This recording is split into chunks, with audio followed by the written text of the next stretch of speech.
Ce matin, je vous propose d'étudier la performance relative de l'indice MSCI Monde hors États-Unis par rapport à l'indice MSCI Monde. Donc nous verrons que ce ratio est de retour sur ses plus bas historiques. Néanmoins, ce qu'on verra, c'est qu'on commence à avoir des petits signaux d'essoufflement potentiel de tendance sur l'indice S&P, qui reste bien évidemment un indice leader au niveau mondial. Enfin, je vous ferai un petit point sur les taux à 10 ans aux États-Unis et en Allemagne qui commencent à montrer des signes d'amélioration.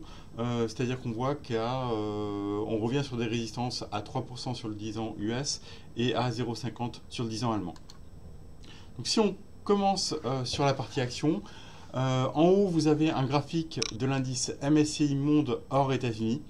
Donc on voit une performance assez mitigée depuis quelques mois, après un pic spéculatif au mois de janvier.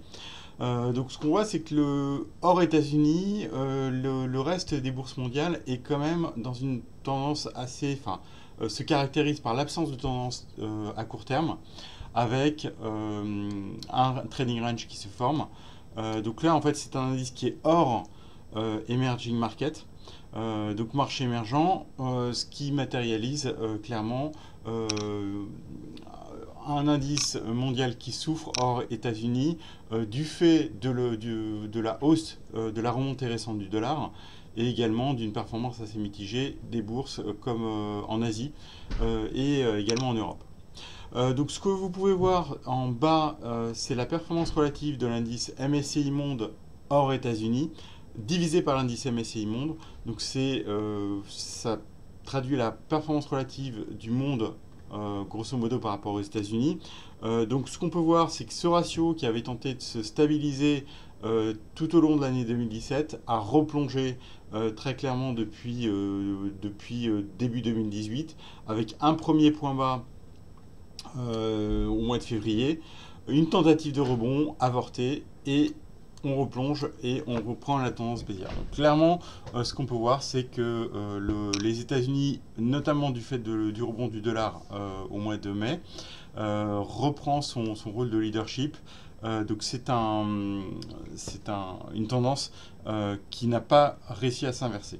Donc si on regarde à plus long terme cette tendance relative à la sous-performance des bourses mondiales par rapport aux États-Unis, ce qu'on peut voir, en fait je vous ai mis un graphique depuis 30 ans. Ce qu'on peut voir, c'est que globalement, depuis 30 ans, effectivement, le monde hors États-Unis sous-performe.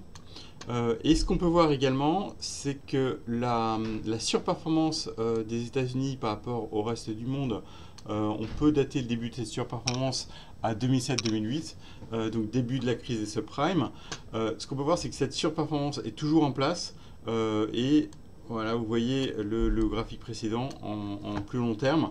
Donc un retour sur les plus bas de cette performance relative. Donc ce qu'on peut voir, c'est que si on compare aux précédentes périodes de sous-performance du monde hors États-Unis, on peut voir que c'est clairement depuis 30 ans la période la plus longue de sous-performance du reste du monde par rapport aux États-Unis.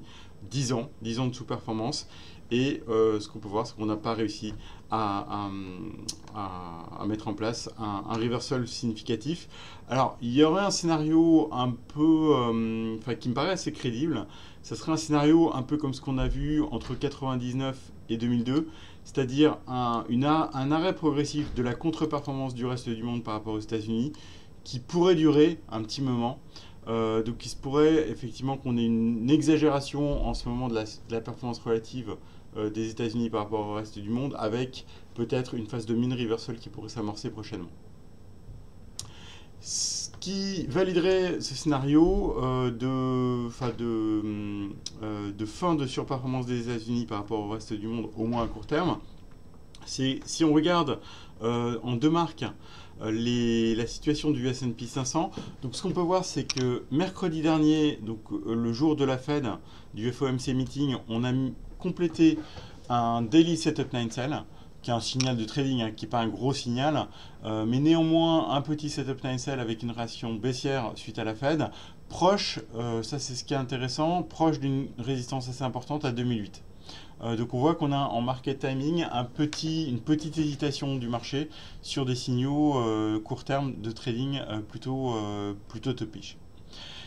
Autre élément un peu plus important celui-là, si on regarde le graphe weekly, on voit également mise en place ce soir, donc vendredi, d'un setup 9 sell weekly. Ce qu'on peut voir, c'est qu'on n'avait pas eu de signal sur cet horizon temporel depuis novembre 2017, donc c'est assez rare. Ça permet pas d'envisager un gros retournement baissier. Néanmoins, ça nous laisse la possibilité d'avoir une pause dans cette tendance haussière du S&P. En parallèle, si on regarde le marché obligataire américain, donc là, ce qu'on peut voir, c'est que j'ai l'impression on est sur un point d'inflexion assez significatif sur le marché américain, avec après 5 vagues de hausse qu'on voit très clairement en Elliott, l'amorce d'une correction. Ce qui me fait penser qu'on devrait s'installer maintenant, enfin on devrait avoir une consolidation des taux à 10 ans américains en dessous de la zone des 3,10. Donc je pense a priori, on va passer du temps sous cette zone de résistance avec éventuellement une reprise baissière à envisager sur un niveau de support assez important qui est à 2,70. Pardon. Donc globalement, une amélioration de la configuration technique du marché obligataire américain. Si on regarde en parallèle les taux à 10 ans en Allemagne, on retrouve un schéma assez similaire. Donc hormis le panic buying, enfin le mouvement de panique, clairement de rush sur les obligations allemandes qu'on a vu au moment des news sur l'Italie, on voit qu'on a clairement eu un phénomène de retour à la moyenne depuis 2 semaines. Néanmoins, ce qu'on voit, c'est que la zone des 0,50 est une grosse zone de résistance. Donc, comme indiqué dans mes mails depuis à peu près une semaine, moi j'étais plutôt acheteur de Bund, de futurs, dans la zone de yield à 0,50, avec éventuellement devant nous une tentative de retour sur 0,30, voire un petit peu plus bas.